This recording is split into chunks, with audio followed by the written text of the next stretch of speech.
All right, dude, we are live. What's up, guys? This is Dem Keys, and today we are going to be doing um, some PyTorch studies.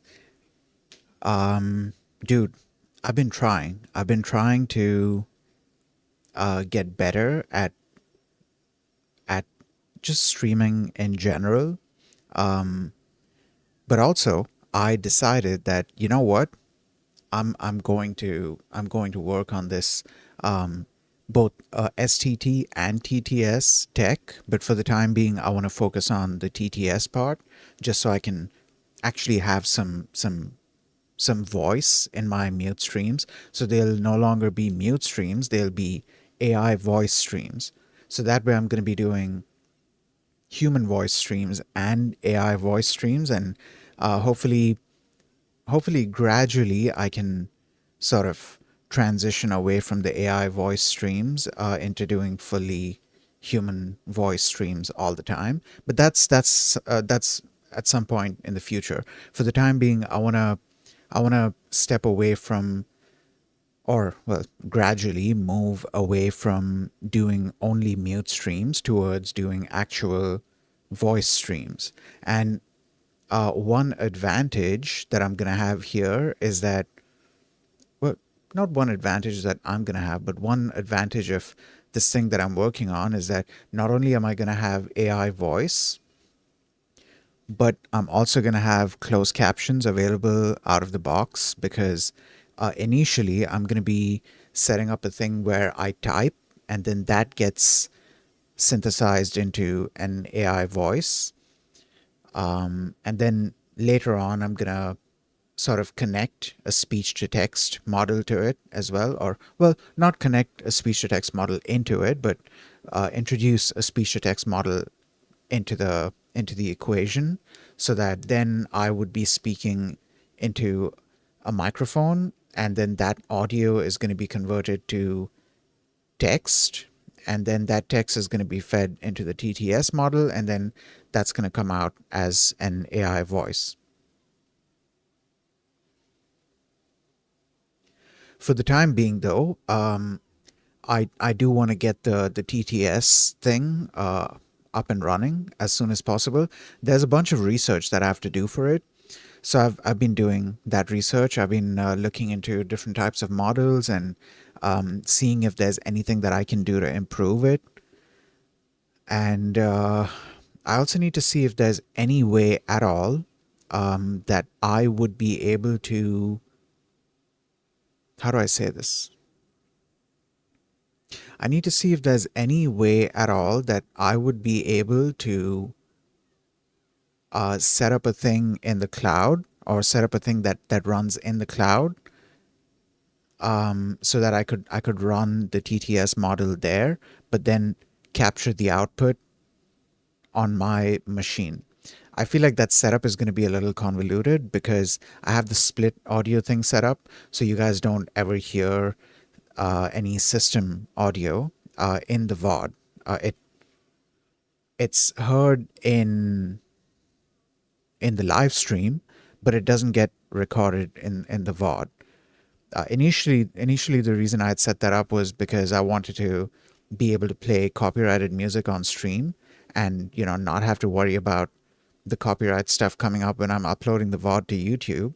But then I kind of just stopped playing music on stream, and these days I only play it when I'm doing my mute streams, and that's mainly because, well, they're mute streams, so there would be some sound if I have music playing, right? But now, because I plan on doing the AI voice thing, I don't think I'll even need to do that, the music stuff. Uh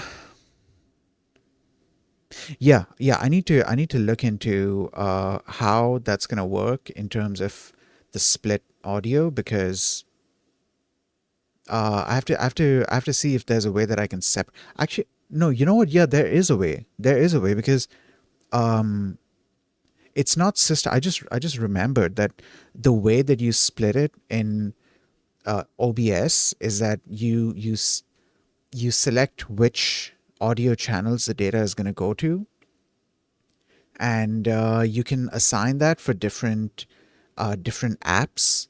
So if I'm doing it through the browser, that might get a little bit complicated, trying to separate it. However, if I had a separate app running, I could just make sure to include that app's audio.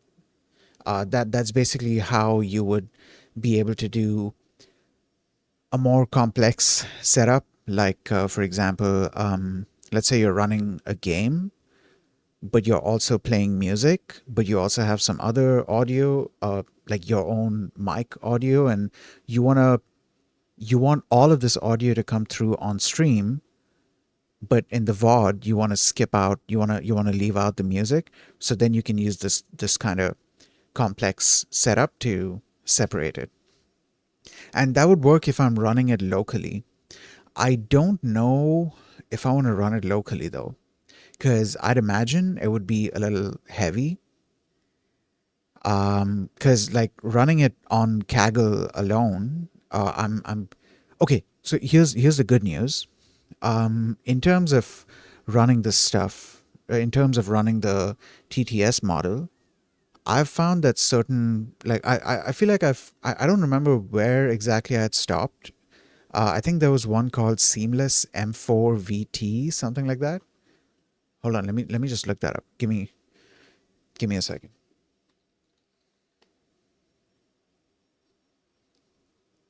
No, it was Seamless M4T. Yeah, Seamless M4T. I don't know if M4T is supposed to be matte, like MAT. Um, and in that case, I wouldn't know what matte is supposed to mean here either. So I'm just going to say Seamless M4T V2. That's the model, and they come in like they have like different sizes for this model. So I've been testing out various things. There's how do I say this? There's um official support for this model. I'm trying to pick my words, like what would be more accurate to say. But let's say there's support for this model built into Hugging Face transformers. So there's a ton of customization that you can do, and I need to study this model. This is why I was doing research on this. I don't remember how much of that research I did on stream and how much of it was just off stream. But I did a bunch of research looking into various models, and Seamless was one of them. Seamless is not just a TTS model; it's a multimodal model. Like it takes multimodal input. For the time being, I'm focusing only on its TTS capabilities, but it has other capabilities as well, which is great. I was kind of window shopping for different models to see which one works best for my not just for my use case, but more specifically what would run well on low end hardware, because my hardware is not that great. And to be honest, I looked at a couple of models, and I don't think I've done as much research on different models as I could have. There's definitely more research that I could have done, but for the time being, I found Seamless um, to be good for my purpose. Seamless seems to get the job done, and it only takes a couple of seconds to kind of synthesize the audio. Of course, that would depend on the length of the string and also your hardware. I ran it in a Kaggle notebook, and it took a couple of seconds at max. It didn't take that long. Um, that was a smaller model though. I think the bigger model, it took anywhere between 5 and 10 seconds. I don't remember all the timing, but I guess that's the best that I'm gonna get for now. Eventually, I can dive deeper into how these models work in order to make them more lightweight, hopefully. The issue is I currently don't know how TTS models and STT models work, so I can't necessarily optimize for performance or even build my own for that matter. But I do intend on doing more research into it. In fact, I already started doing research into how these models work and what are the various components involved in them. I think Seamless is a transformers based model. I don't or transformer based. I'm not sure whether to add an S there or not.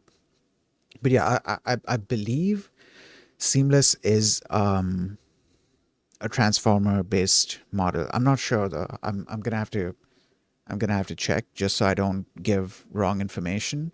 But yeah, for the time being, I'm gonna be playing around with Seamless, and um, this is okay. So I found, like, I mean, I have ideas for various things that I want to do in terms of deep learning, right? In terms of solving problems using deep learning. But one of them definitely that I want to kind of tackle is speech to text, for sure, because I've seen not just myself, but like a bunch of other people. Actually, okay, I haven't had these issues, but like I've been seeing other people, because like, I mean, I haven't had these issues because I haven't done it yet, but I've seen other people that do that use speech to text models for closed captioning, and even there are mute streamers that use speech to text models, and I've noticed that they tend to have issues. And I would like to understand how those issues arise and what is a good way to, well, not have those issues. Like, I need to first, so okay, the first thing I need to understand is how these models work, right? How to build one of these models myself. That's the first thing I would wanna know. The next thing is there a way that I could train a model, not fine tune, train specifically, like train a model for only one person's voice? Is there at all a way that I could do that? If I could, that would be like, that would be great. And that would be the training for that would also be, pretty lightweight. It wouldn't be nearly as heavy as training training the model on like 100 different people's voices, right? Because a lot of these speech to text models, they have to account for a bunch of different things. They have to generalize in various ways, which is why they have to be trained on different types of data. They have to be trained on, let's stick to one language for now, but like a lot of them do have multiple language support. But for now, just for the sake of this example, let's just stick to one language. What was I saying? Yeah, these models need to be able to generalize well. They need to be able to um, account for different voices, different accents, different ways of speaking. Different people have, like, they add like stops and breaks and stuff in between their sentences, and like different people have different ways of speaking, right? So the model needs to be able to account for all of these things, and that is it needs to be able to generalize well on new data, and because of that, it needs to be trained on many different types of voices and accents and ways of speaking, just so it can generalize on anybody's voice, right? And I feel like that's one of the places where the issue arises, because there's only so much generalization that it can, I mean, eventually they're going to become perfect, but currently they do have some trouble with generalization. Most of the time they're great. They do a great job, but I have noticed with certain people, it tends to misinterpret what they're saying. And so when they say something, they'll say a sentence. That sentence will come out as like just a bunch of random words that they didn't even mean to say. So I need to try and understand how these models work. Meaning I need to build one of these models myself, because that's the only way that I'm gonna understand how to build a better model, or better yet, how to build a custom model, a model that is built specifically for one person's voice, one person's way of speaking, one person's accent, one just built for one person. I need to see how I can build one of these models specifically for one person, and then I can try and also fine tune for specifically one person.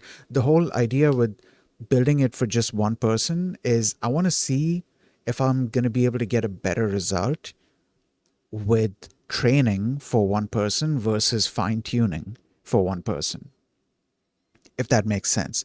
So yeah, that's definitely one of the problems that I'm, well, going back to what I was saying in terms of like what kinds of problems I'm trying to solve using deep learning. There's a bunch of different problems that I'm trying to solve, and one of them is this: speech to text and text to speech. I want to learn how to build this tech and how to train these models, how to fine tune these models, how to make these models perform better, and not just generalized. I want to find out how I can make these models work better for specific people. Like what steps are going to be involved in fine tuning an already trained model, and also steps for just training a model from scratch, but on one person's voice samples specifically. And yeah, I also need to look into how TTS works because, you know, speech to text and text to speech, these are two. Wait, hold up. System froze. Well, OBS froze. I'm going to wait for a couple of seconds. Hopefully it comes back.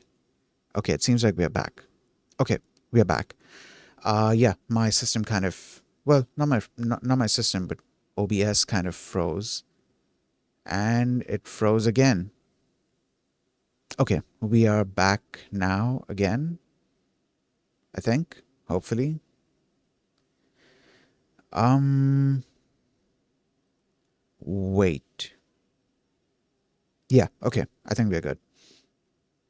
Right. So, yeah, obviously, speech to text and text to speech models, they're two different things, right? They work in different ways and they solve different problems.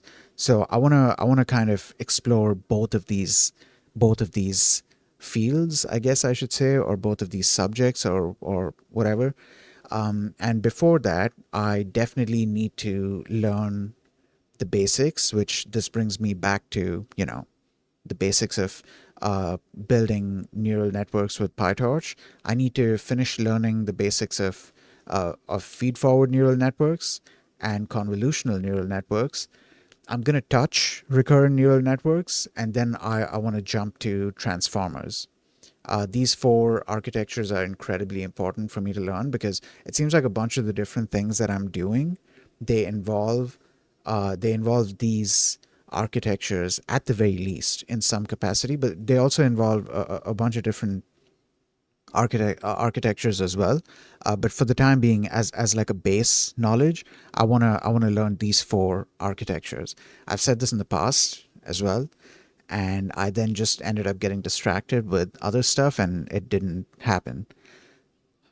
But we are making progress. Sorry, I just breathed into the mic. But yeah, we are making progress. Hopefully, I'm gonna have the AI voice streams up and running. I want to say soon, but I don't know how soon it's gonna be. For the time being, I'm gonna be running these. I'm gonna be running the model just without any sort of customization, and then I'm gonna look into whether there's ways to improve the model's performance somehow. There's, like I said, there's tons for me to learn about these models. So it's gonna be a journey. It's gonna be a bit of a journey. We're gonna take it step by step. But for the time being, I just want to have something up and running. Just get it started at the very least. Um, also, I started playing Civilization 6. I'd been meaning to start playing that game for a while, but my thing is that anytime I start playing a game, I kind of end up going back to my, research and working on my projects and stuff like that.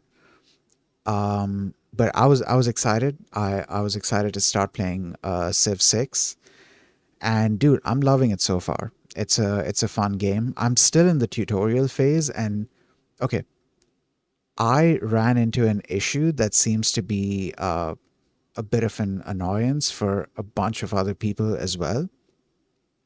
I don't know if they ever fixed this issue in like the later civilization versions. Um, Civ 7. Civ 7. Uh, Civ 7 is either coming out at some point in the future or it has been released already. I don't know, but there is something after Civ 6. I just don't know if it's come out or not. But I have Civ 6. And what was I gonna say? Yeah, something that I ran into, an issue, let's say, that I ran into, that a bunch of other newcomers to civilization have also run into, is that the tutorial phase, it doesn't have any save feature. The tutorial section, let's call it, I don't know, it doesn't have any save feature. It's just you play the entire tutorial at a stretch. That's the idea. There's no save feature there. So if you want to close the game at some point, like in my case, I didn't do the tutorial at like one stretch. I did it in like what do I even call, what do I even call it, like segments, sections, chunks, sessions.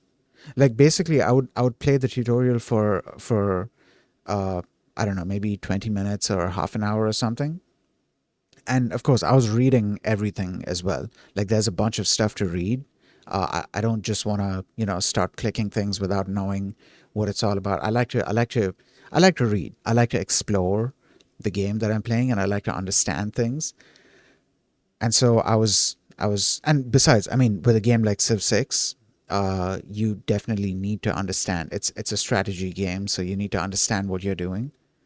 But yeah, anyways, regardless, I like reading stuff. I like getting an understanding of the game and the various things that are going on. And to a certain extent, even lore is kind of like reading material. Like they'll inject small pieces of lore here and there, just to make it just as part of the experience, right? And I like to read that as well.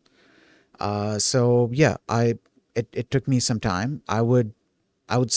So okay, I started the game, right? And I had to close the game today before starting the stream, and I had to close the game specifically because I wanted to stream.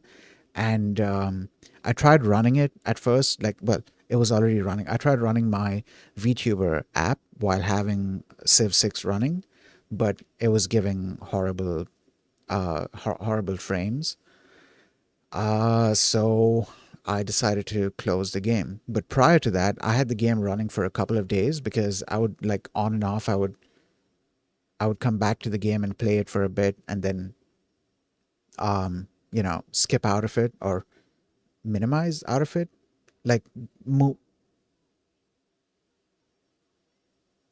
move to a different window.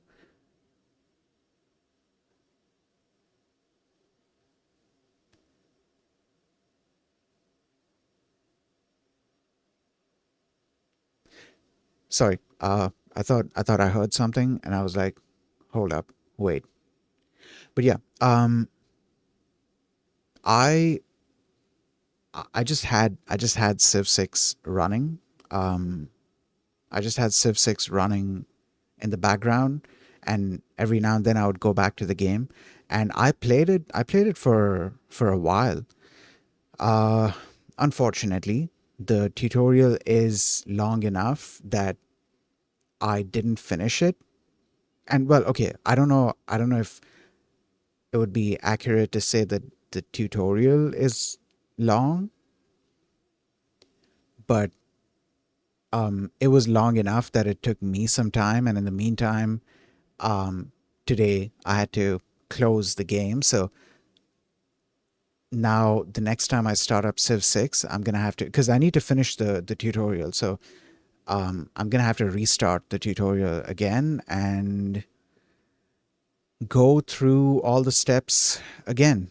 I did a fair bit of the basics. I feel like I finished a good bit of the tutorial, because we got to a point where it was like okay, now that you've done so and so thing, we're gonna stop holding your hand, because prior to that there was, they were holding my hand, guiding me through a bunch of different things. But further from this point, we're going to stop. At least that's kind of what I got, that okay, we've reached this point.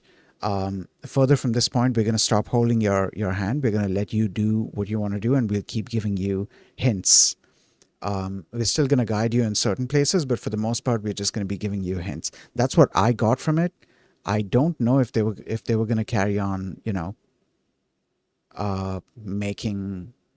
making me do stuff. I don't know. I don't know if they were gonna carry on telling me that, hey, you have to do this, you have to do that. Because prior to that, like in the beginning of the tutorial, up to a certain point, they kind of force you to take certain steps, because they're teaching you that, hey, this is what you have to do this. This is what you have to do to get that outcome, and this is how this thing works, and this is why that happens, and stuff like that, right? But yeah.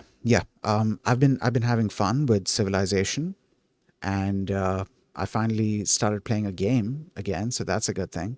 I kind of just stopped touching games at all, because I could pretty much never find time away from my work and research, and most of the time I would just much rather be doing my work and research, so I would always be distracted. But yeah, okay. Um, what else? Was there anything else that I wanted to talk about? We did a yap sesh for a good, like, it says 27 minutes, but let's say 25 minutes, because there was a bit of a hitch, I think 10 minutes ago.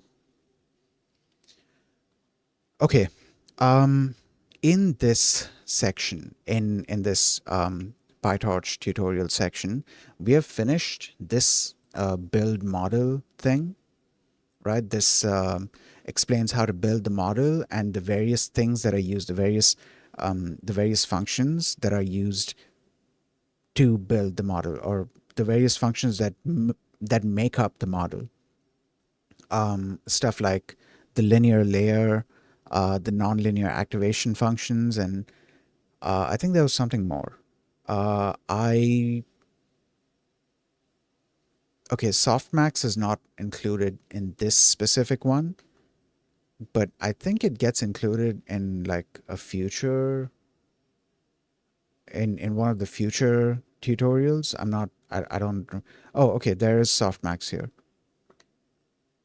Where exactly is Okay, where is softmax included? Because this is the model that we were supposed to build, right? Softmax comes at the end, but softmax is supposed to be a part of the thing itself. It's not. Yeah, you have relu, you have uh softmax is supposed to come. Yeah, it says the last linear layer of the neural network returns logits, raw values in so and so range, which are passed to the softmax module. Okay, you know what? Maybe the softmax thing is supposed to be, maybe it's supposed to be like outside of the network. Maybe it's not supposed to be part of the network. Yeah, I think maybe I'm mistaken about that. We can look into that. But anyways, this section covers, like, we've been over this section a bunch of different times, just like going over it over and over again. Then we have AutoGrad, where it explains how AutoGrad works. I've also covered this section already. I feel like this is one of those things where I'm going to keep coming back to it every now and then, just to get an understanding. Because this explains how differentiation engine in PyTorch works, and how this system AutoGrad um, is used to do backpropagation to calculate the weights and biases, or to calculate how much to change the weights and biases. And then we have this optimization section, which I'm going to be looking into when the training, like we've looked into this as well. I've been through this section as well. I remember that was the time when encoders had raided me. Yo, Summer, welcome to the stream, dude. How are you doing, man? It's been a while. Well, it's been a while since you visited the stream. And likewise, actually. I noticed this. I realized this like I think a day or two ago that um I don't know if you had stopped streaming for, well, I mean, you probably stopped streaming for Ramadan. I don't know if you were streaming during Ramadan, but um yeah, I don't think you were streaming during Ramadan. Oh shit. Okay, there's the ad. I missed the ad timer. Okay, so there's gonna be an ad playing. Either way, I don't think you were streaming during Ramadan. I think you started like after it, and yeah, I realized that I hadn't seen your streams in a bit. And today, well, I mean, you already know what happened today. I opened up your stream, and just as I opened up your stream, you were ending, and it was basically you saying something along the lines of "I'll see you guys next time" or something. I don't. Well, that's what I say. Hold on, let me open up my. Let me open up the DMs that I have with you. Um.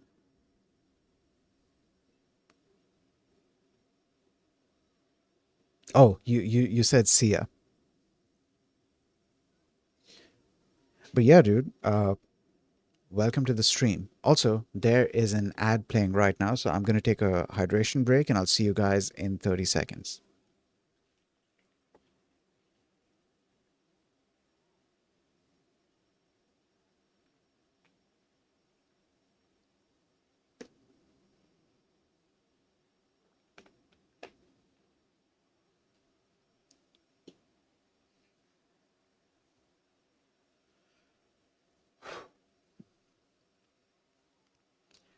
Okay, welcome back. Um, yes, see ya. That's what I heard you say. You were in the middle of saying something. I kind of caught the end of that sentence, and then I heard you say see ya, and then everything just froze. But yeah, dude. I mean, good to see you back streaming. Um, dude, holy shit, man. In terms of streaming, man, 2025 has just not gone the way that I thought it would. And especially in terms of streaming, the first 3 months were like, dude, shit did not go smoothly. Shit did not go the way that I thought it would. And I've barely been able to stream. I'm trying to get better at it, but I've still barely been able to stream. I've barely been able to do talking streams. I'm getting better at doing more of the mute streams, but now I'm trying to slowly transition away from doing just mute streams. I'm trying to transition into doing AI voice streams. So during times where I'm not able to talk into the mic, there's still going to be and there's still going to be an AI voice. There's going to be a voice of some sort on stream, and as an added bonus, there's also going to be closed captioning because I'm typing out the stuff.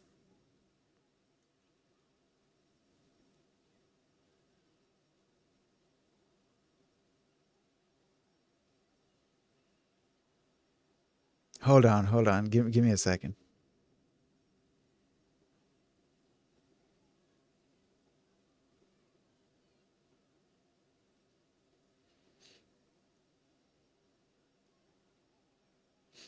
Sorry, I just saw something. I'm watching Filian's stream as well on the side, and so I saw something on there. Okay, so back to this. Um, yeah, I'm trying to transition away from doing just purely mute streams to doing AI voice streams, and in that way, I'm going to be able to. Um, First of all, there's going to be talking going on the stream, and, and what else?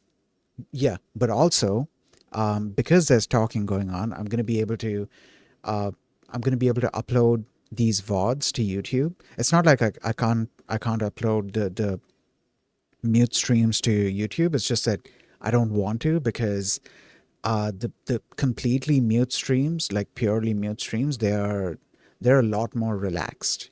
Like here, during these streams, the talking streams, I try not to have as much dead air while the stream is going on. Every now and then there will be a little bit of dead air, like when, for example, if I'm thinking about something or if I'm trying to solve a problem, if I'm like deep in thought, maybe sometimes there might be a bit of dead air. There might also be dead air during ads, but like if you're seeing an ad anyways, then it's not going to be dead air for you. It's going to be dead air for whoever doesn't see ads, and also for the VOD watchers. VOD watch the VOD. Wow. The VOD watchers. Holy shit, dude. VNW. My God. Yeah, the VOD watchers, there's gonna be dead air for them as well. But I try to minimize the amount of dead air during the streams. During the mute streams though, I don't give a shit. I There's been like plenty of dead air during those streams. So I'm trying to um make it so I'm going to be doing a lot of talking during those streams. I'll have to see how to go about doing talking during those streams because, I mean, obviously the TTS is what's going to be doing the talking. But when you are talking through TTS versus when you are talking like the way that I'm talking right now, vocally, there's different ways of speaking. There's different things that you have to take into account. One major thing I'm going to have to remember and keep in mind and take into account is the fact that there's going to be a bit of a delay. So when I type something out, there's going to be at least like a 5 second delay because it takes time for the model to synthesize the audio. My hardware is not that strong, so it's definitely going to take a couple of seconds for the audio to be synthesized. I can find ways around that. I can try and find ways to make it faster. Maybe I could like chunk up the text and try and like send data in chunks as opposed to sending individual sentences or paragraphs or something. I'm gonna have to test out how that works, like in terms of like how well that synthesizes the audio, how well that sounds. Like how's the model gonna react to pieces of the sentence versus the entire sentence in one go. That's all going to be a bunch of testing that I have to do, but yeah, I do need to account for a delay. It's not going to be as real time as right now. So right now I could be reading something out like um let's say this hyperparameters are adjustable parameters that let you control the model and so and so and so so and so. Okay, that's so this is another thing, right? First of all, it's not going to be real time, right? If there is something that I'm saying, like for example, if I say, okay, I'm going to highlight this sentence right now, right? I said this right now so you guys can hear me saying it and it happened in real time. But if I try to do that with TTS, what it's going to look like is this. I'm going to highlight this sentence right now. You see the delay?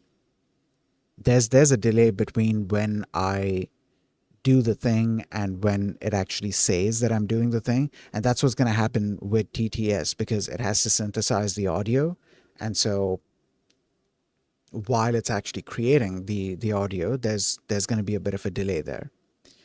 So I need to account for that as well. And obviously, when I'm doing talking streams, then I'm able to read stuff out, but I'm not going to necessarily be doing that during the TTS or during the AI voice streams. During the AI voice streams, I'm just going to be saying stuff that I want to say. So if there's something that I want to say to the stream, then I'm going to say that. I'm going to type that out, but I'm not necessarily going to, you know, type out what exactly I'm reading, for example. Yeah, there's a couple of things that I need to there's a couple of what's the word what's a good word to use here? There's going to be a couple of differences between, speaking into the mic versus um, or rather, I should say, there's going to be a couple of differences between me speaking versus an AI voice speaking. And okay, this thing that I was, all of these things that I was pointing out just now, these things can, to a certain extent, they can be mitigated minus the delay. The delay it's gonna need better hardware. But the other things can be mitigated to a certain extent once I introduce the speech to text model into this equation. So it's basically going to be me talking into a microphone, but like at a much lower volume, and then that's going to be processed by the speech to text model, which is then going to produce the text, and then that's going to be fed into that text is then going to be fed into the the text to speech model, and then that's going to produce the audio. Now, okay, I need to look into if there is an easier way to do this. Because right now this is the idea that I have, right? We have a speech to text model that takes audio input and gives text output, and then that text output is going to be fed into a text to speech model as input, and then that text to speech model is going to give audio output. But maybe there could be a way to bridge this gap, to make things a little more faster. That's something that I need to do research on in the future. But for the time being, just to get things up and running, I'm just going to be,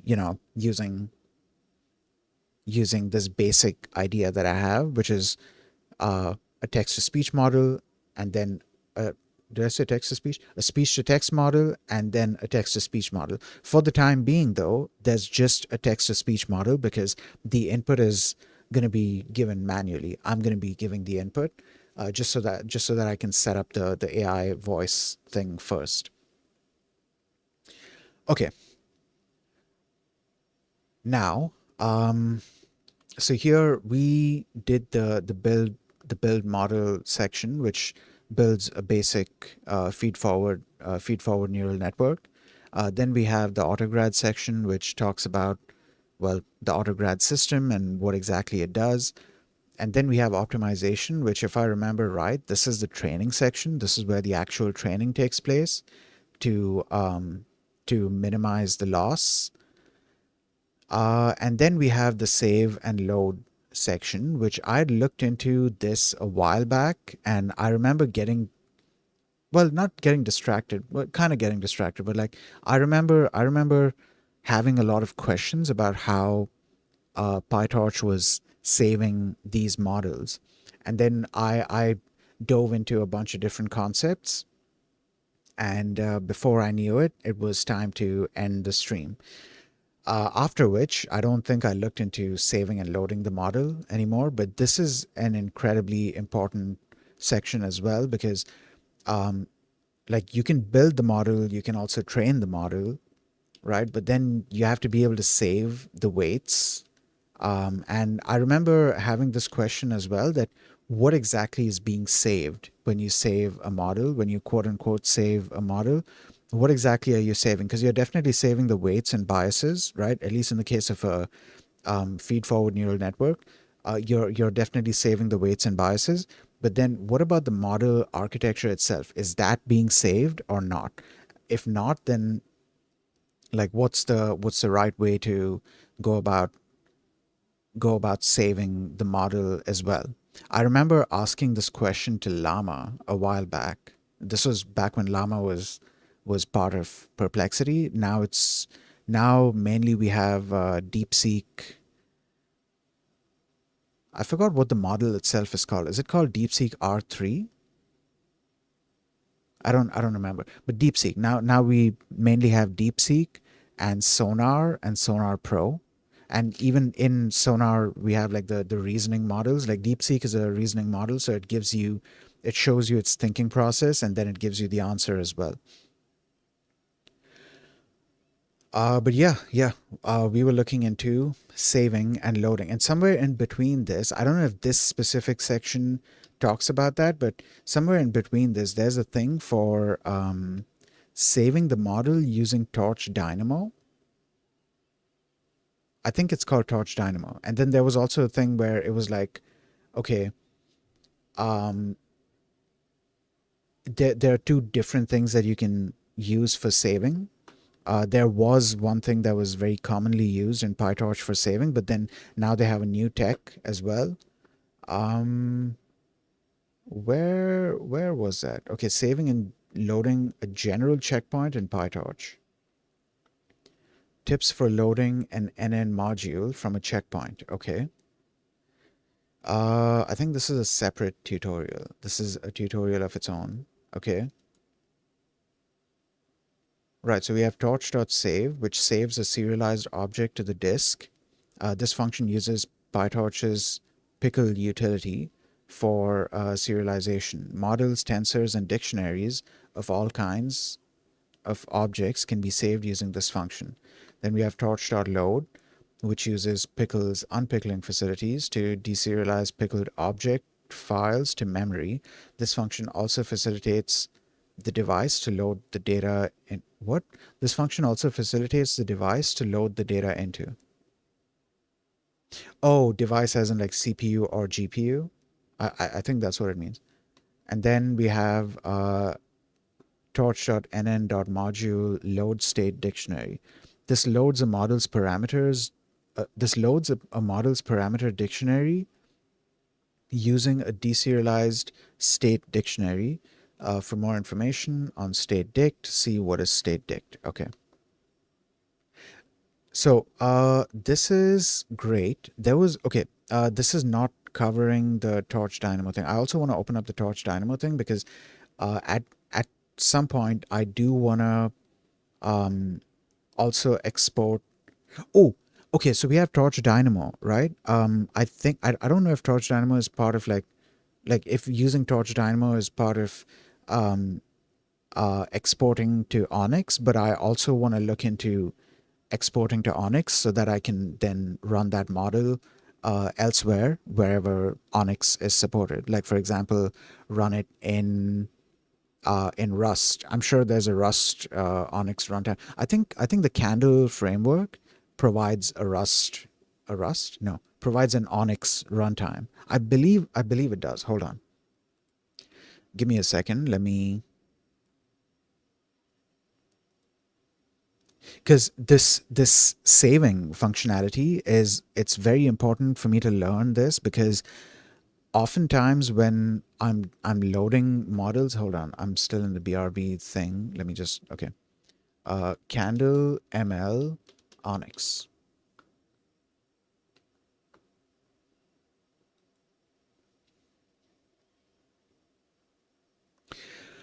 Right. Let me transition back. Okay. Now, what was I saying? Yeah, often when I what was I saying? Yeah, often when I load models off of Hugging Face, it downloads the model and the weights, but like I'm not sure exactly what files I'm looking at. Like I see a bunch of files which I know they have something to do with the model, but I don't necessarily always know what the files are doing and what the files contain and all of that stuff. So I want to get familiarized with that. Um,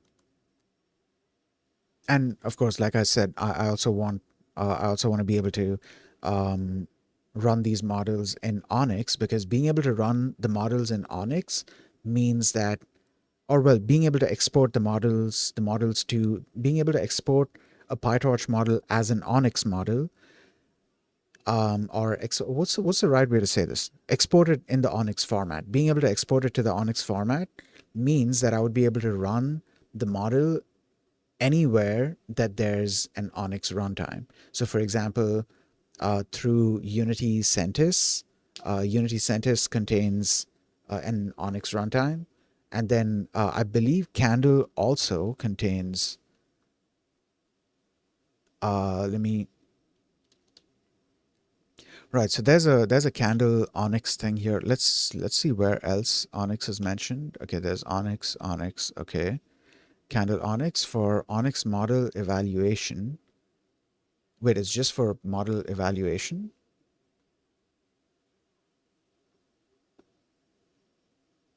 Okay, let's read this. Let's see what it says. This crate adds ONNX support to Candle.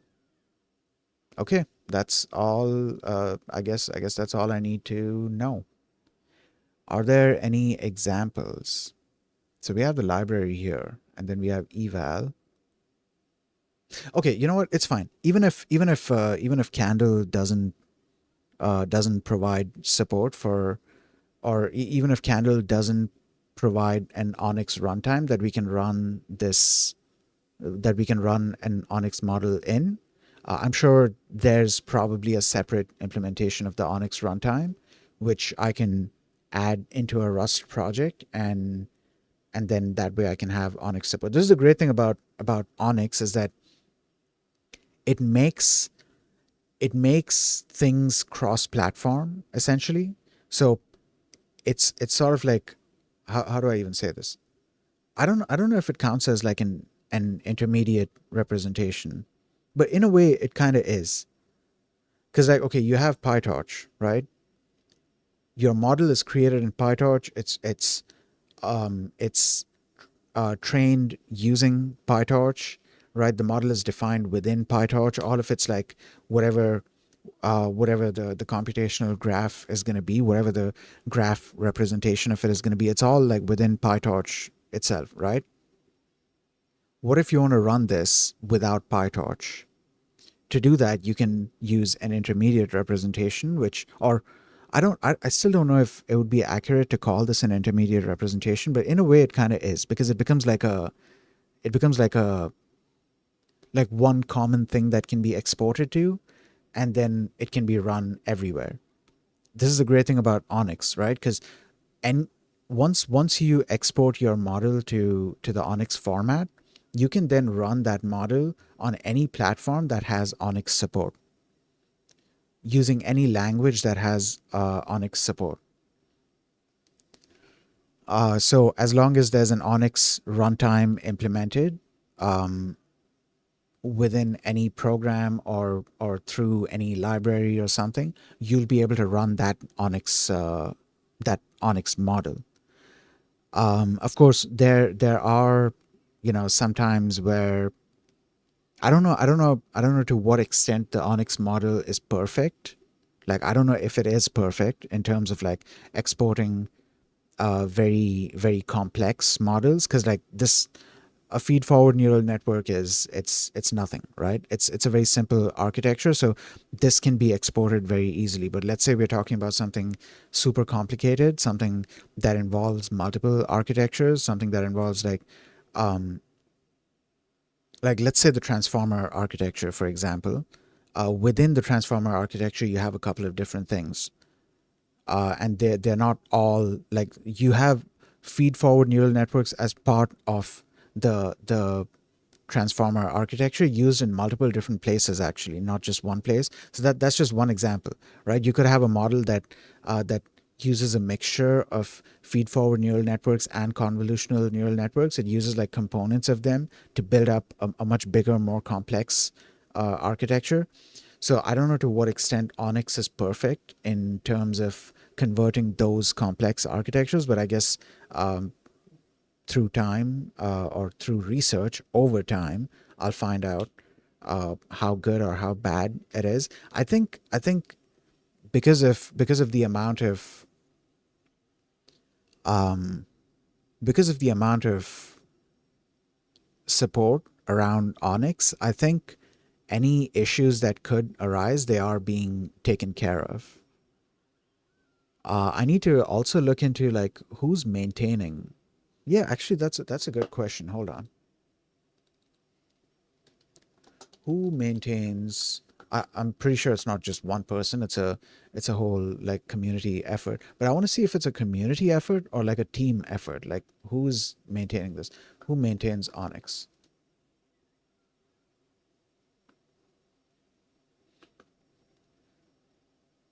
Um, ONNX is now part of Linux Foundation AI. Okay.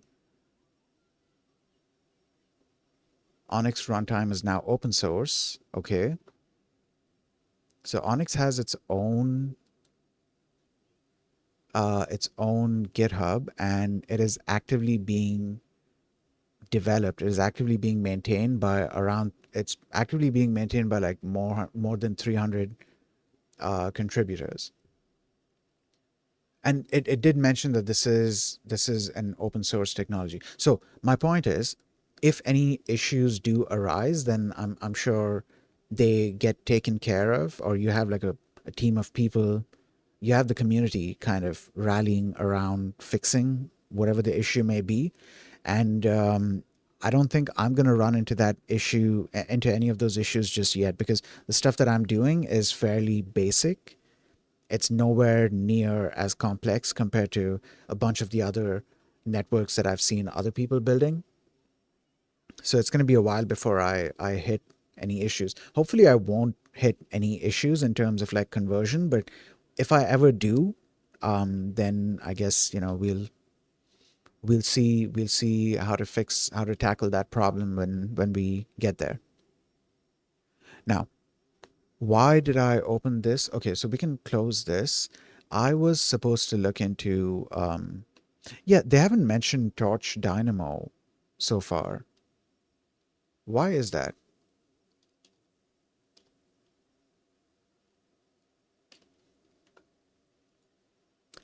They have not mentioned TorchDynamo at all. So give me a second. I also want to open. Okay, so I want to open both the ONNX thing, but also TorchDynamo.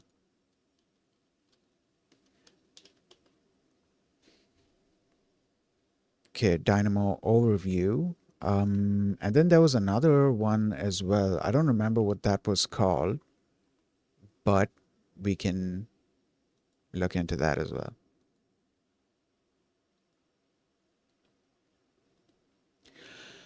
Okay, so here we have the Torch ONNX module. Um, it says ONNX is an open standard format for representing machine learning models. The torch.onyx module captures the computation graph from a native PyTorch torch.nn.module model and converts it into an ONNX graph. The exported model can be consumed by any of the many runtimes that support ONNX. What? The exported model can be consumed by any. Yeah, okay, so this is what I was talking about, right? Any of the runtimes that support any. Basically, you can run it on any ONNX runtime. At least that's my understanding. The only limitation would be, I guess, the version of the ONNX runtime that you are exporting it for. So I'm gonna have to look into versions, but I don't think platform. I don't think the platform is going to be a limitation. Which is great because I'm pretty sure this is what also allows us to run ONNX models on something like an ESP32. You have ONNX support in the ESP32 as well. I hold on. I think it's ONNX support. What was it? Because there was an ML thing, ESP32 ONNX. Yeah, yeah. Um, oh, wait, I stand corrected. Hold on. So, okay, ESP32 does have like a deep learning thing. Um, but it says that this format is similar to ONNX, but it uses flat buffers instead of protobuf, making it more, okay. Um, I guess there's like a tiny difference there. I'm not sure if I should be saying that, though I believe, yes, okay, it is able to run, is it able to run ONNX models directly or not? Because I remember, hold on, ESPDL standard model format. Okay, all right. Okay, fine. I'm not going to look deeper into this because otherwise we're going to start getting distracted. Uh, This is a lightweight and efficient neural network inference framework designed specifically for ESP series chips. With ESPDL, you can easily and quickly develop AI applications using Espressif's system on chips. Okay. All right. Getting started. Okay. Cool, cool, cool. Cool, cool. Okay. ESP PPQ. It's a quantization tool based on PPQ. If you want to quantize your own model, install so and so. Okay. ESP PPQ can directly read ONNX models for quantization. PyTorch and TensorFlow need to be converted to ONNX models first. So make sure your model can be converted to ONNX. Oh, okay. So it does support ONNX models. I think there's some quantization that needs to be. Though quantization would be an interesting topic to get into as well. Um, like it, I believe it's more about like um, the precision that the model is able to handle, the precision of values that the model is able to handle, because that does also impact not the performance necessarily, maybe, well, probably the performance as well.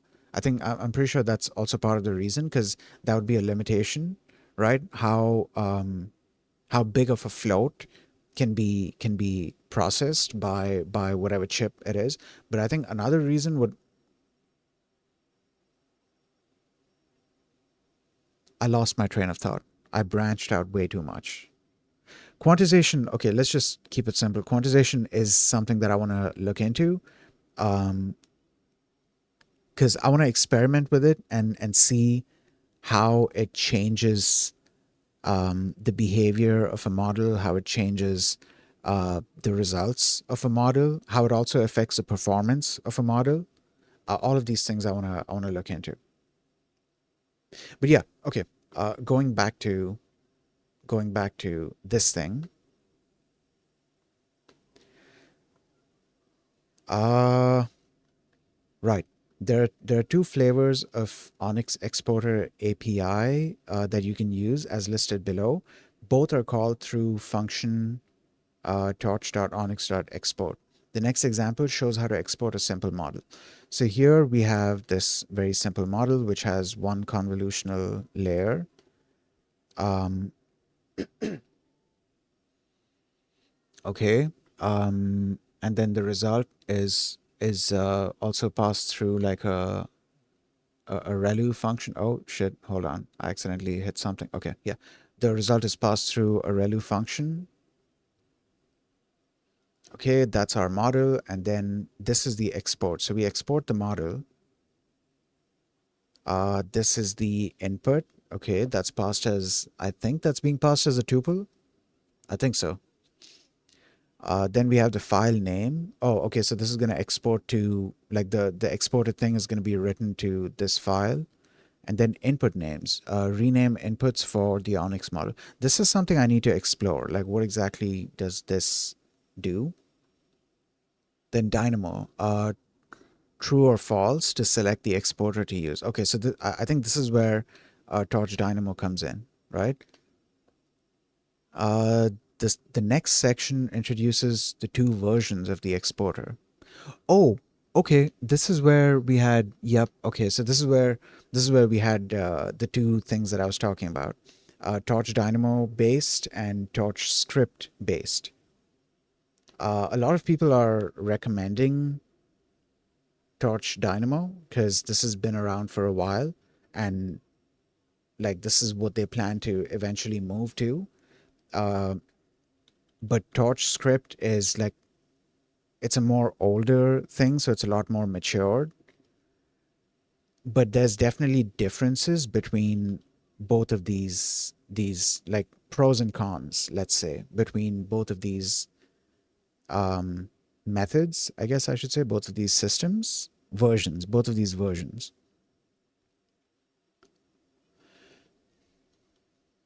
Export a PyTorch model to ONNX. Okay, this is using what is this using?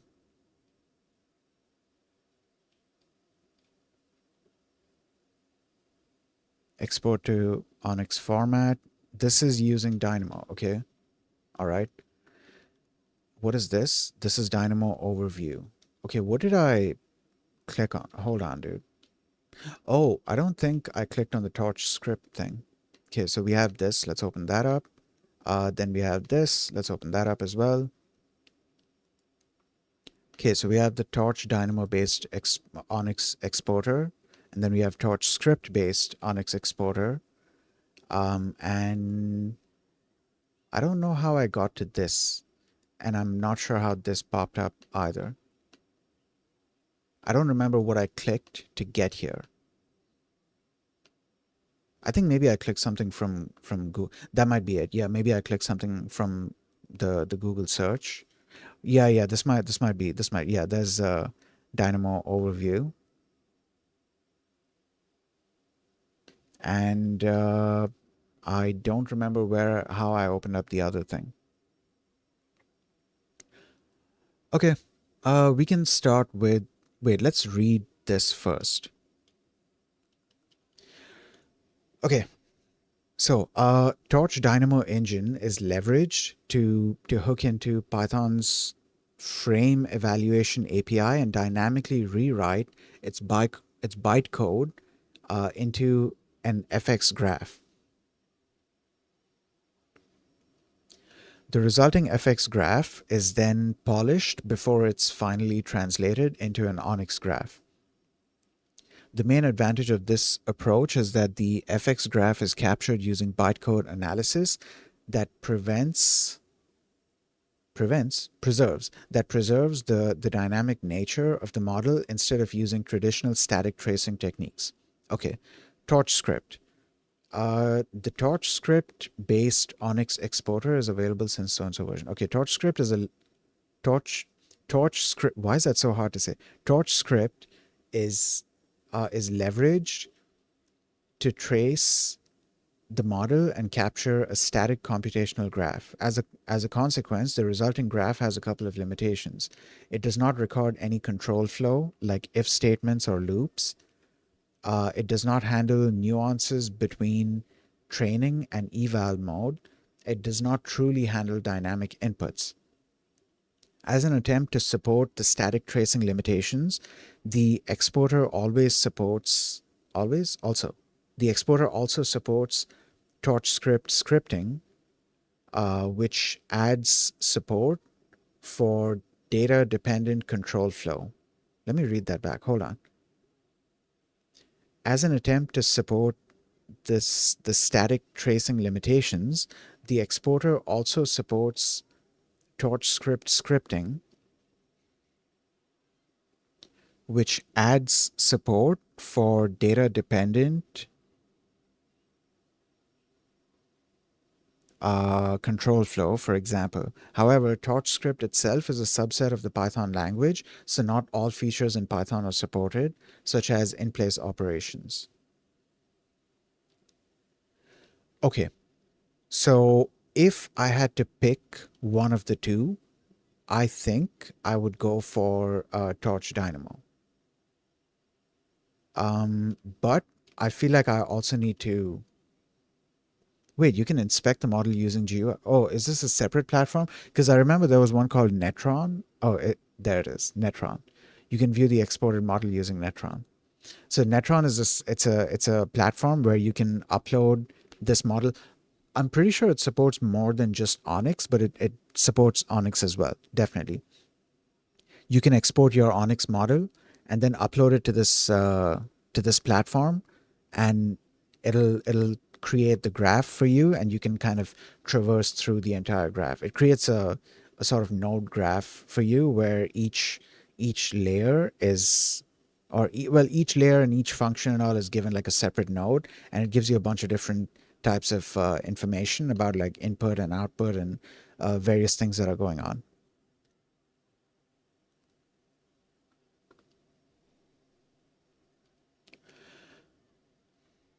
Okay. All right. Um,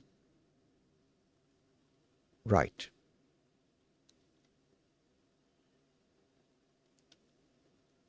Now, where is it going from here? Okay, let's click next and see where that takes us. Oh, it takes us to, well, this page, isn't it? Yep, takes us to this page. So we can close this and do this thing here instead. Okay, from here, where does this go? Um, Torch ONNX, okay.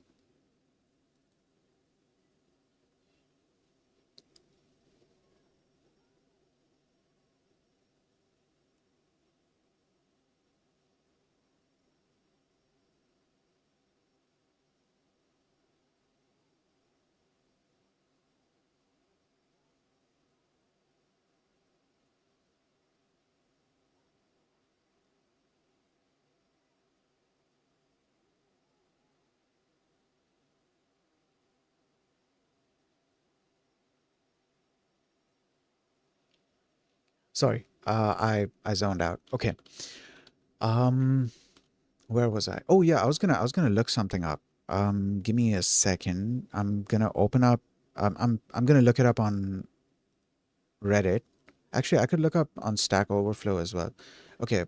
Um, PyTorch, TorchDynamo versus TorchScript. Reddit. Okay. Inference with PyTorch versus TorchScript plus libtorch. PyTorch 2 faster machine. PyTorch 2. Okay, let's open that up as well. TorchScript model versus ONNX. Okay. Has torch.compile killed the case for Jax? Dude, I've seen Jax mentioned in very like it seems like a very old thing, like as in a very matured thing, a very matured tech. But I've seen people adding support for it in a bunch of different places. I haven't seen Actually, I mean, okay, I was about to say I haven't seen it being used nearly as much, but then that doesn't really mean much coming from me because I'm a beginner in machine learning and deep learning. So, like, what the fuck have I seen, right? Um, but yeah, I haven't seen Jax mentioned nearly as much as I've seen um, PyTorch, TensorFlow, and Keras mentioned. Okay,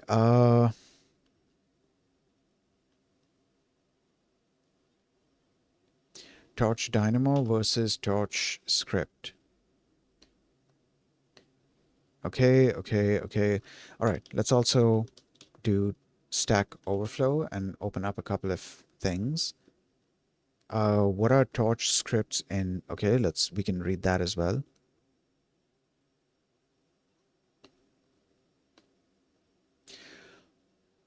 Um, okay, I'm not getting. Should I just do Dynamo, not Torch Dynamo?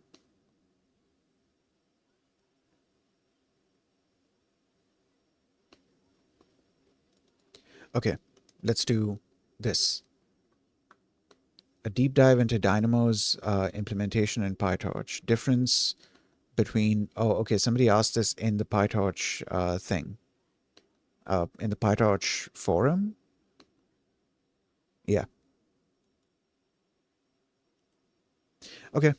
Now I can transition back.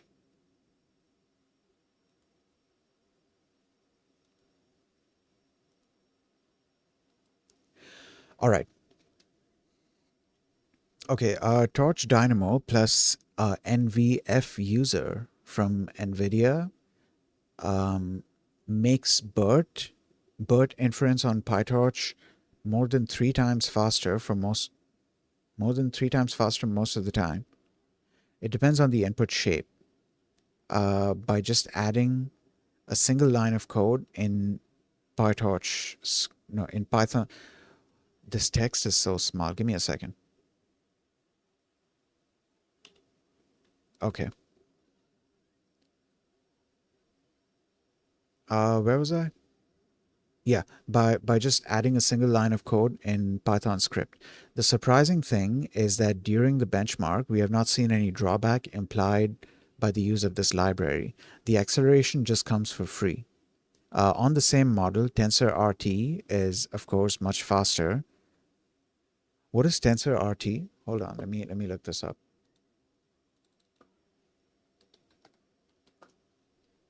TensorRT SDK. TensorRT LLM is an open source library that accelerates and optimizes inference performance for large language models. Wait, that's TensorRT LLM. Is that different from TensorRT itself? Okay, TensorRT is an SDK for high performance deep learning inference on NVIDIA GPUs. This repository contains the open source components of TensorRT. Wait, so this is like a backend for running inference on models? Do you have to convert something to do you have to convert your model to a specific format to be able to run? Okay, somebody asked this question here. The difference between PyTorch and TensorRT. PyTorch models can have dynamic input shapes, meaning that input shape can vary from one inference to the next, and TensorRT requires static input shapes, meaning that the input shape must be known and fixed at the time of engine creation. I'd imagine doing that makes it so they're able to optimize well.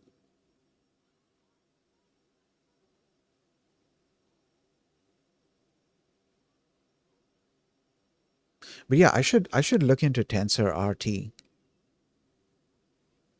Yeah, I should look into TensorRT because I haven't like fully understood like what I'm getting from this is that this is a framework that you can use to run models. Wait, why don't nah, you know what? Okay, we're not going to get distracted by this again. No, we're not going to get distracted again by something. Um,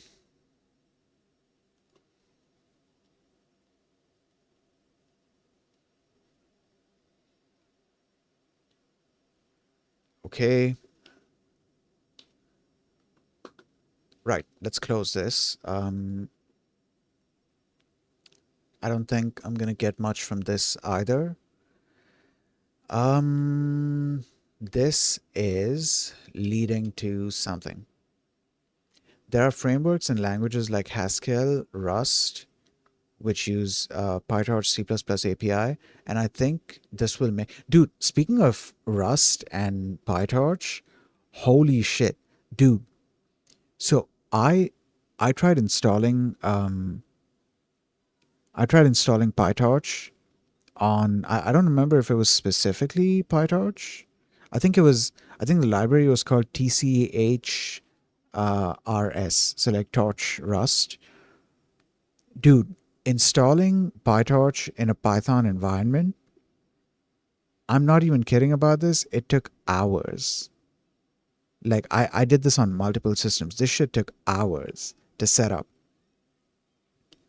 But installing PyTorch or installing a PyTorch just Torch, installing a Torch crate in a Rust project, it just took a couple of minutes. That is insane, dude. That is crazy. I mean, obviously there's like differences between both of these things. I'm not oversimplifying it, but like just the time comparison, dude. Holy shit. Like if I ever want to set up a new PyTorch project, like I haven't set up I haven't set up a new PyTorch project on my local machine in ages. Like I just haven't done that for a while. I started using notebooks for doing it because, um, well, mainly I use Kaggle notebook, but the reason is that the Kaggle notebook comes with a bunch of shit installed in it already. So it's like whatever you want to do, it's available out of the box. I don't want to have to create a new project and then wait for a couple of hours for PyTorch to install. First of all, the download is massive. It is, dude, it is massive. It is a big download. And after that, the installation takes its own time. It is, dude, it's crazy. Okay. Um, what's your take on the comparison from the title? Okay, so this is from 3 years ago. Okay. ONNX is just a ONNX is just a framework independent storage format. It supports, right, great, okay. I was looking for, oh wait, hold up. They're talking about TensorRT as well. It's supported by many different inference runtimes, such as the ONNX runtime, OpenVINO, and TensorRT as well. Okay, cool, great. I didn't know that TensorRT supports the ONNX runtime. So actual speed depends on hardware/runtime combination, but it's not uncommon to get 2x or 5x of extra performance. OpenVINO is blazingly fast on CPUs. TensorRT shines on NVIDIA GPUs, and ORT, ONNX runtime. ONNX runtime is very easy to deploy on different hardware, and it is a good choice if you want to minimize package size. PyTorch is a huge beast. No shit, dude. Like, dude, you are not kidding. And number of extra dependencies. Yeah. Also, you don't need to write extra code for PT, which I'm assuming PyTorch. Yeah, you don't need to write extra code for PyTorch to ONNX conversion in 99.9% of the cases. Tonics, torch.onyx package does the job. In my honest opinion, model with control flow is the only case when TorchScript is superior. Model with control flow is the only case when TorchScript is superior um, to any other ONNX supported runtimes, because ONNX requires the model to be, what was this? DAG. What is it? Direct acyclic graph, I think. All right. ONNX runtime is hard to implement on so-and-so devices and not even supported. Okay, that was a year ago. I tried both and liked ONNX at first because it seemed a bit faster and production dependencies are less, but later settled on TorchScript, mostly because it can handle different sized input images where ONNX requires a fixed input size. In ONNX, you can use dynamic axes to allow for different input size, different sized inputs. Okay, so they got that last bit wrong, but the other stuff, I think it's still. Wait, hold on. They got the last bit wrong, but the last bit was why they decided to settle for TorchScript. Um, so just in general, then ONNX would still be better, right? I believe PyTorch Lightning has two ONNX functionality. Okay. Okay. All right.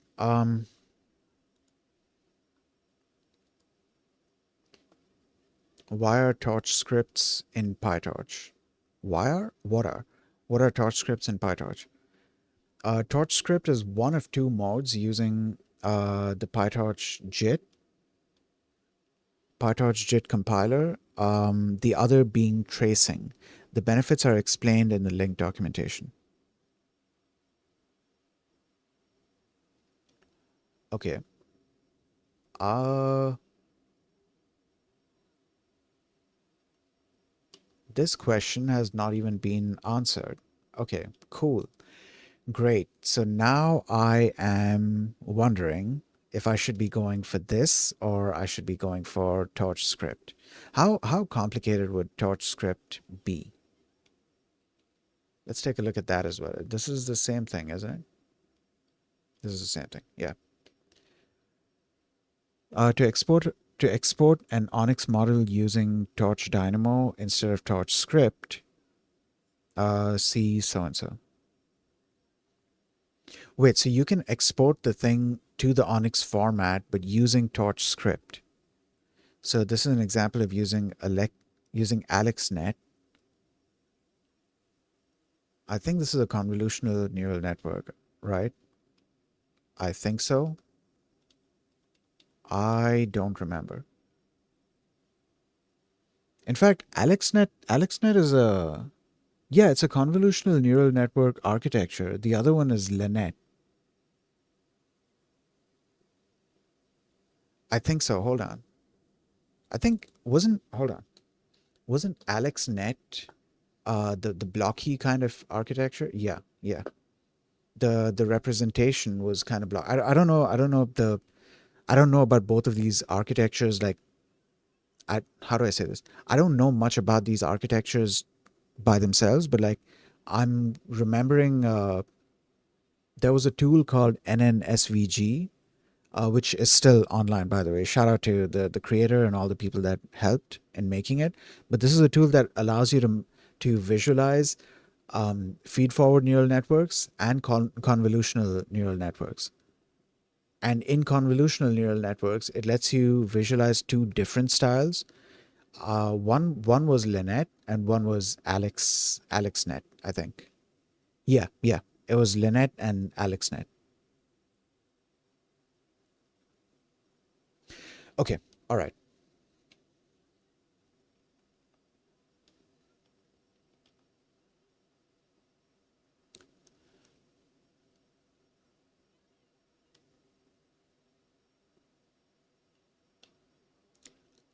Uh, yeah, dude, I'm wondering if I should just skip TorchScript altogether and just stick to TorchDynamo. Okay, let me say, let me type this. Should I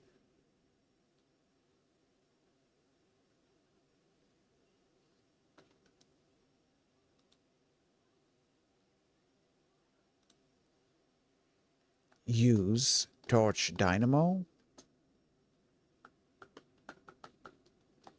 or TorchScript?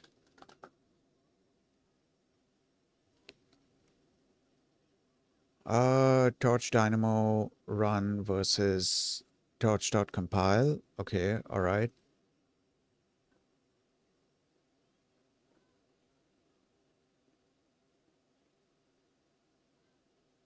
Okay, all right. I don't wanna spend too much time looking into it. So for the time being, what I'm gonna do is I'm just gonna pick this and we're gonna stick with this. Actually, no, hold on. We were not supposed to be doing this. We were supposed, holy shit, dude. Oh God. I just realized we were supposed to be doing this instead. The saving thing. This is a much smaller section, so we can, I think this just saves the weights, doesn't it? Or does it? Oh wait, no. I think it saves the model as well. Hold on. Let's read this. I'm definitely going to look into the ONNX thing as well. Now that I've started looking into it, just so just so I can finish.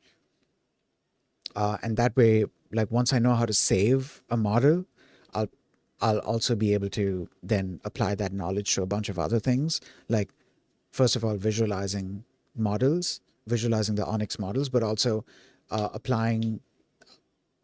No, also I would be able to understand what I'm looking at when I'm using various models from Hugging Face. Okay, all right. In this section, we will look at how to persist model state with saving, loading, and running model predictions. Okay, all right. Torch vision dot models as models. Okay, saving and loading model weights. Okay, this is interesting. So they already have a bunch of models, which I mean I knew about that. they already have a bunch of models uh, that you can use, and they have sets of weights as well for these different models. Like they have different architectures, actually different architectures that you can use as a base, but also just different models that are ready made for you to use, so you can like train them on your own data if you need. I'd imagine, you know what, okay, hold on, glad I caught this.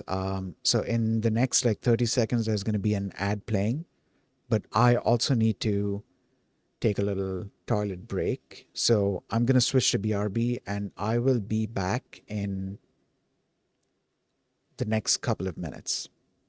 I'll also start the ad break. So by the time I come back, the ad is over, and then, yeah.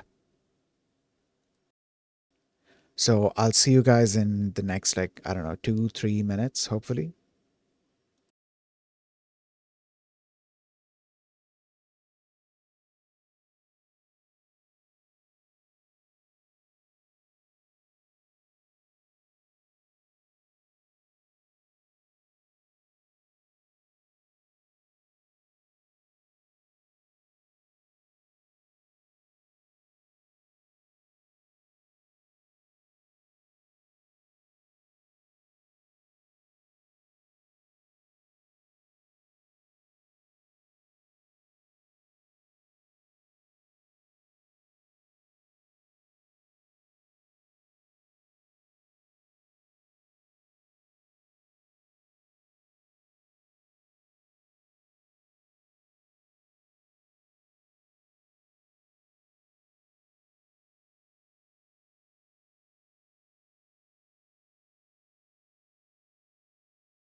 All right, I am back. Give me a second. Let me hydrate and then we can continue.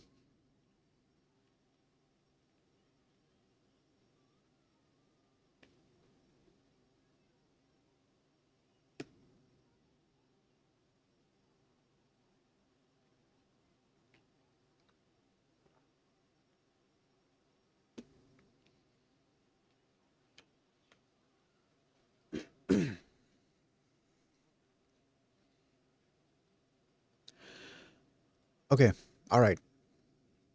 So,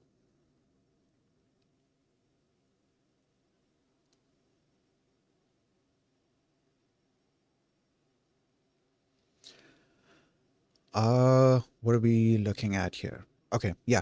So, saving and loading model weights. PyTorch models store the learned parameters in an internal state dictionary called stateDict. Okay, these can be persisted via the torch.save method. Okay, so we just create this and then do that. Okay, and then it's going to download the model and save the data. Can we then like print out? Okay, actually we could try, yeah, you know what? We could try printing out the thing. Is the model's like architecture shown here? It did. Okay, so it mentioned a thing about weights, right? Weights equals so and so. Um, where is the list of weights? Okay, this is probably the list. So we have this, okay, and then that. Oh, it's just this. Okay. Okay. All right. Cool. Sure. These weights were trained from scratch by using a simplified training recipe, also available as default. Okay. Uh, the inference transforms the inference transforms are available at so and so and perform the following pre-processing operations. Okay. All right. Cool.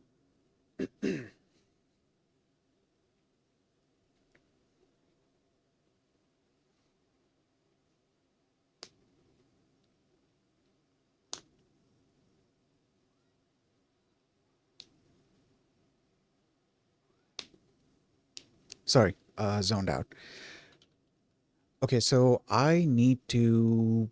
I don't think I've run this notebook today at all.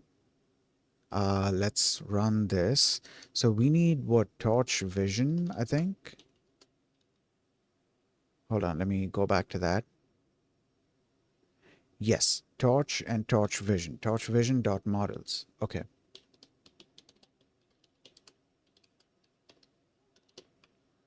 Okay, so we run that, and after that's done running, we move over to.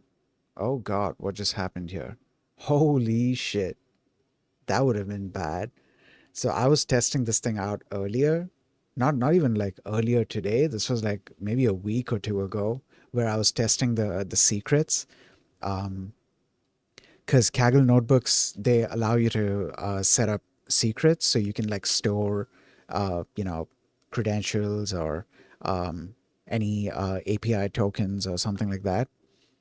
And I was just testing this out. I'd made this secret thing, right? So I guess we can use this.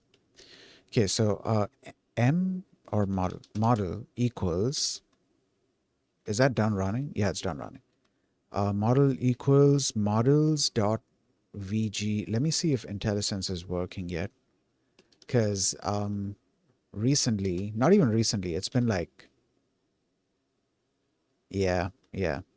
It's the IntelliSense hasn't been great in Kaggle notebooks. Like initially, when I had first gotten onto this website, when I had first made an account here and I'd started using it, like IntelliSense was great, but well, I mean, it was great, even though it would take a little time to start up, but it was still great. But like as of I don't know, a month or two ago, wait, what does that say? ImageNet 1K. What did I type? Image vent. Okay, image vent. ImageNet. Hold on. ImageNet 1K underscore V1.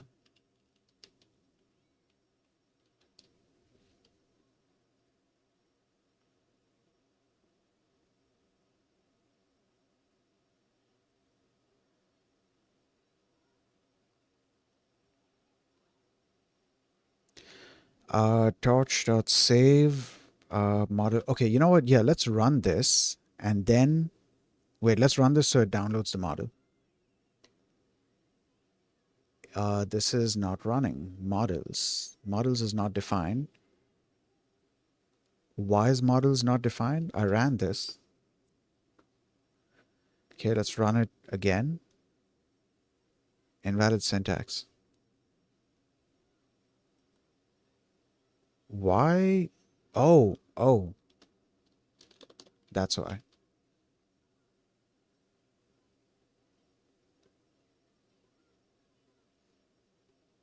Yeah, okay. That was the problem. Right, now let's run this and it should be downloading stuff. Um, wait, that's it? The thing is done? Well, shit, dude. Okay. Right, model.state dict. Let's see what gets printed out.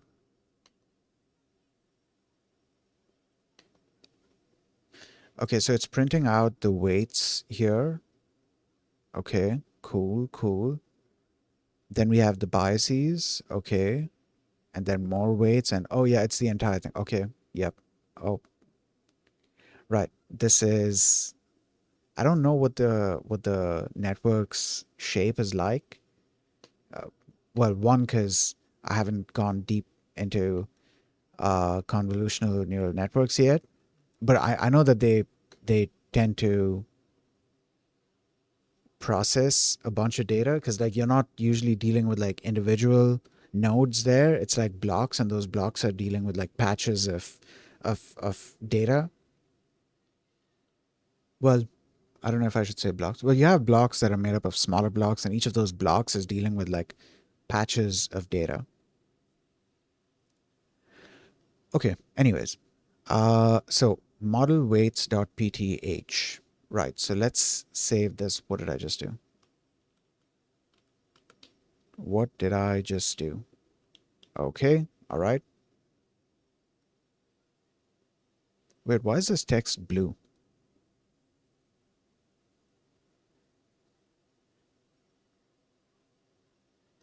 Okay.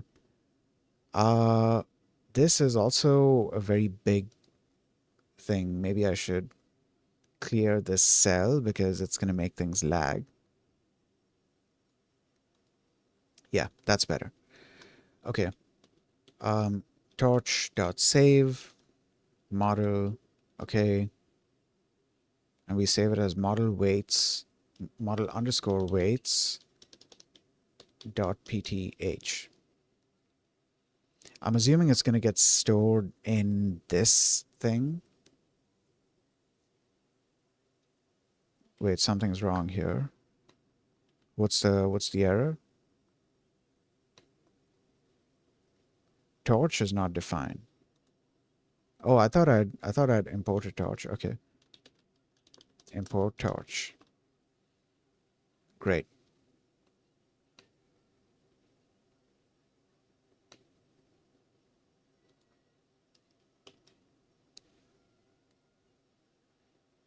All right. That got stored. I'm assuming it got stored in the working directory. Yes, there it is. This is our file, which is, wow, 500 MB. Cool. Okay, so I guess something worth noting here is that I believe the architecture is already defined here in this, and then the weights are being loaded from this into this model, right? Um,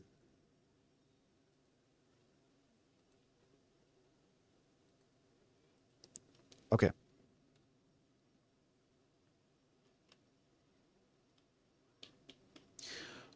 Hold up. What if I just did models.vgg16? Let's just load that up.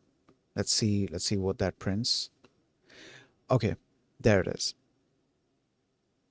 Though, okay, what would be, oh, yeah. Let's just print out model itself. That would print out this thing, right? Okay, cool. So this is our convolutional neural network. This is the entire model. So the model has been defined here already. The model is not saved in a file. The model's architecture is defined here.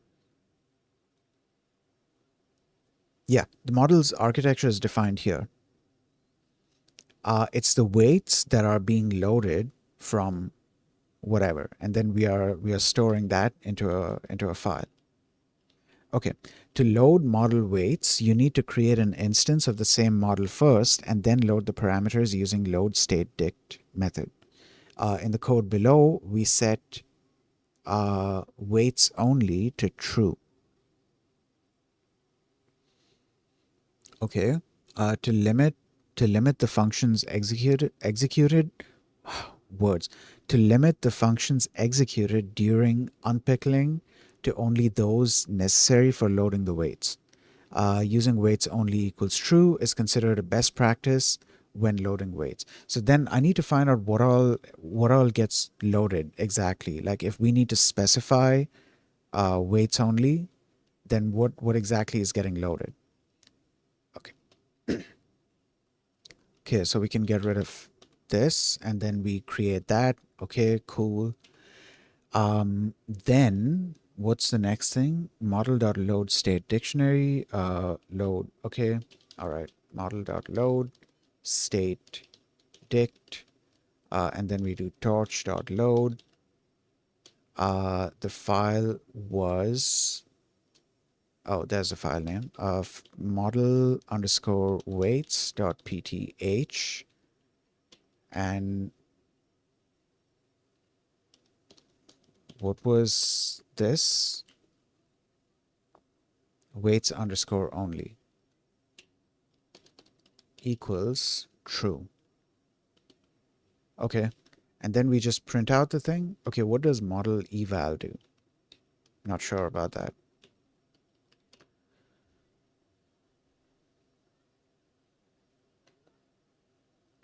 Future warning. You are using torch.load with weights only equals false. Wait, what? No, I explicitly specified that weights only. Oh, it's because I didn't specify weights only. I specified weight only. Okay, anyways, what is it saying? Currently, weights only is false, which uses the default pickle module implicitly. It is impossible to construct. It is possible to construct malicious pickle data, which will execute arbitrary code during unpickling. Okay, yep, I remember reading about this. In a future release, the default value for weights only will be flipped to true. This limits the functions that could be executed during unpickling. Arbitrary objects will no longer be allowed to be loaded via this mode unless they are explicitly allow listed by the user via torch.serialization.addSafeGlobe. I like that idea. I like that idea. We recommend you start setting weights only equals true for any use case where you don't have full control of the loaded file. Please open and hold on, chill out with the scrolling, dude. Okay. Please open an issue on GitHub for any issues related to this experimental feature. And there's the error. Yeah. Now it should work. Also, what does eval return?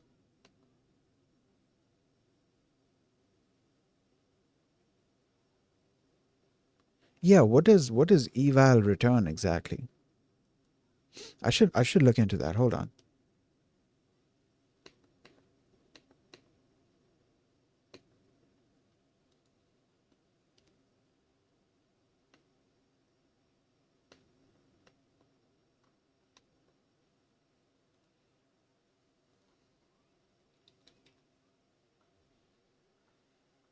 Because I remember there's two modes, right, for the model. There's training mode and eval mode, but like what does running eval? Oh God, what is?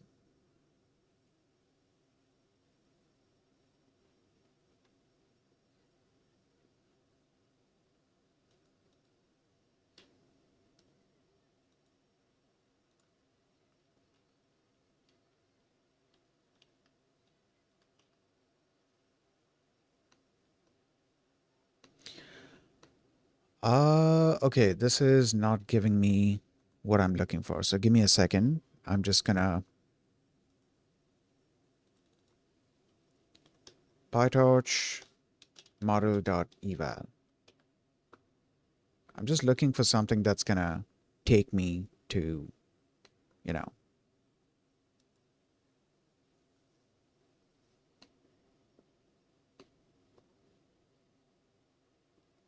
Okay, here is an answer. Model.eval is a kind of switch for some specific layers slash parts of the model that behave differently during training and inference, evaluating time. For example, dropouts layers, batch norm layers, etc.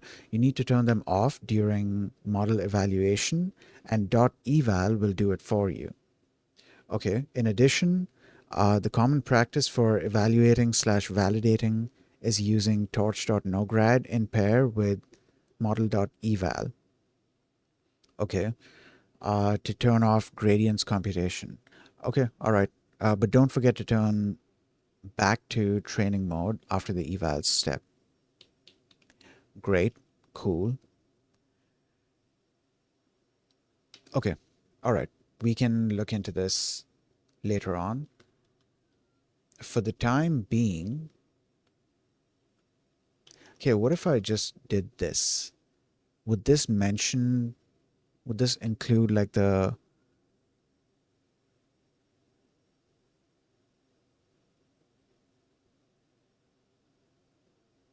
okay.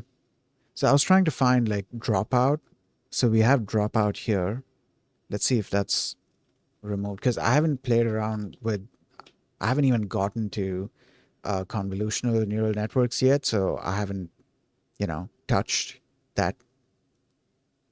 Well, no, it's still included here. So I'm guessing maybe it freezes something else. I'm not sure what exactly, which layers exactly it's not executing, or maybe this is just like standard convention for running a model in evaluation mode and not in training mode.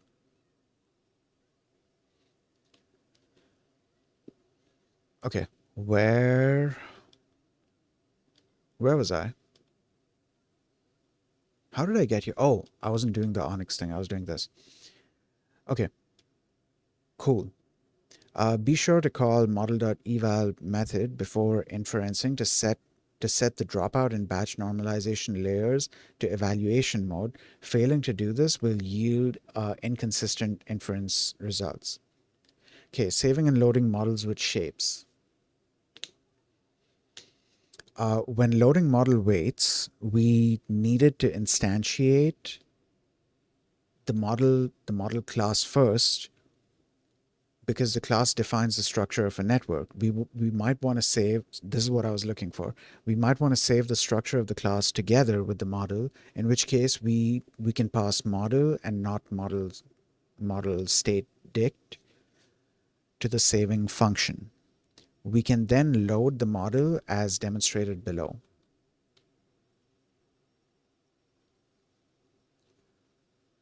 As described in saving and loading torch.nn.modules. Wait, where was this?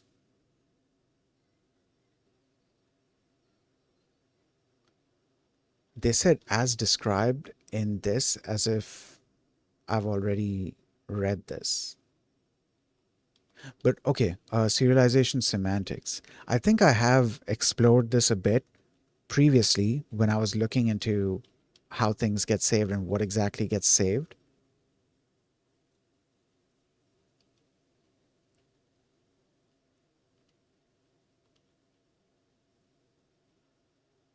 Okay, all right.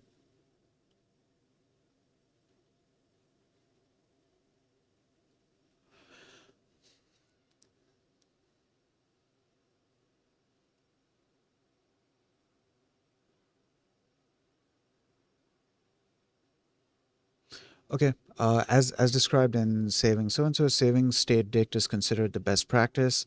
However, below we use waits only equals false because this involves loading the model, which is a legacy use case for torch.save. Wait, that's a legacy use case. So you don't use torch.save to save the model itself. In PyTorch, in PyTorch, a module's state is frequently serialized using a state dict. A module's state dict contains all of its parameters and persistent buffers. Okay, what about the structure? Instead of saving a module directly, for compatibility reasons, it's recommended to instead save only its state dict. Python modules even have a function, load state dict, to restore their states from a state dict. Okay. Note that the state dict is first loaded from its file with torch.load and the state then restored with load state dict. Even custom modules and modules containing other modules have state dicts and can use this pattern.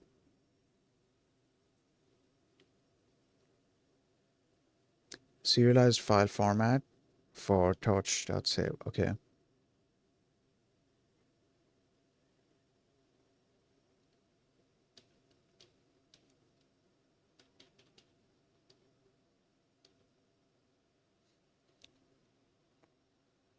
Saving and loading modules. Let's take a look at this. Is this what we are currently in? No, this is a different thing that comes up later on, which I already loaded up. Yes, I already loaded up. So I guess I'm going to be going through this thing as well. Later on, after I'm done with reading this, I'm gonna I'm gonna create like a simple feed forward neural network and then save the thing. Okay, so this is interesting. So if we are loading the model directly, then we just use torch.load. If we are loading the model's weights, then we have to use model.load state dict, which was done here. Yeah, model.load state dict, because then we are only loading the weights. Interesting. So just by looking at the file itself, like we wouldn't know whether these are just the weights or if it's the entire model. I need to figure out if there's a way to, well, figure that out. This approach uses Python pickle module when serializing the model.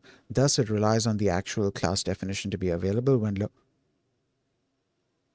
oh, wait, back up. If this requires the actual class definition to be available when loading the model, what exactly, like, hold on. I thought this was storing the structure of the network itself. If it's not doing that, then what is this doing exactly? Okay, you know what? I need to read up on this more because I feel like I've missed something and I'm only going to figure it out after I've played around with it a bit. Um, yeah, yeah. Okay, now here's what I'm going to do. Give me a second.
Okay.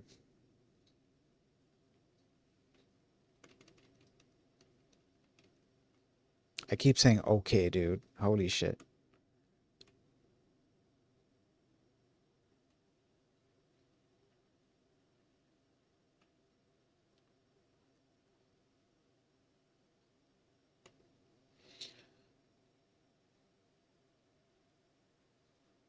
All right.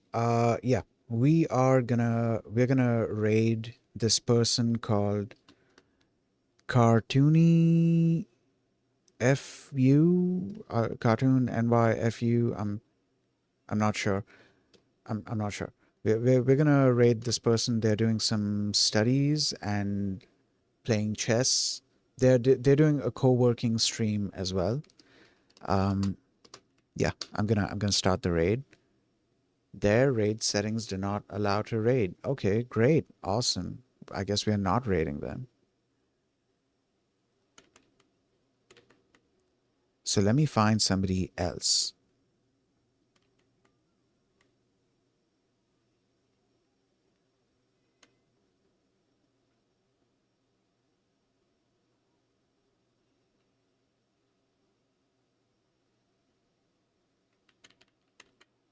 Give me a second.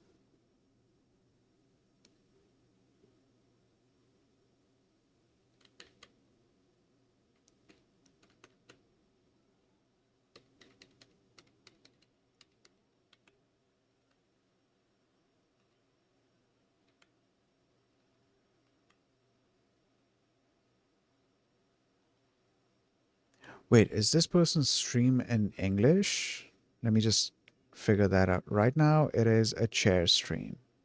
I think they stepped away for some time.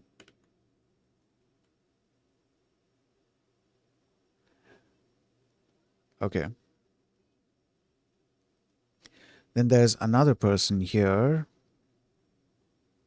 Theirs is verified accounts only. Wow. Okay, cool. Then there's someone else here doing, I'm not sure what Wani Kani is, but I'm gonna raid this person. Hey, dude, okay, I'm saying I'm gonna raid. Okay, so this is someone called Maku PhD. Okay, we're gonna go raid this person. This channel has disabled raids. Amazing. Why is it so hard? Why is it so hard to find? All right, there was an this is holy shit, dude. This is unbelievable. Okay, so under VTuber there was, I believe there was another person. Two, two people. Three, four? No, there's more. Actually, I don't want to raid like the bigger channels. I'm a little shy to, you know, raid the bigger channels with pretty much only one viewer. So I'm gonna, all right, hopefully, hopefully. So there's somebody called Soft Quack, and they're doing an animation stream. Um,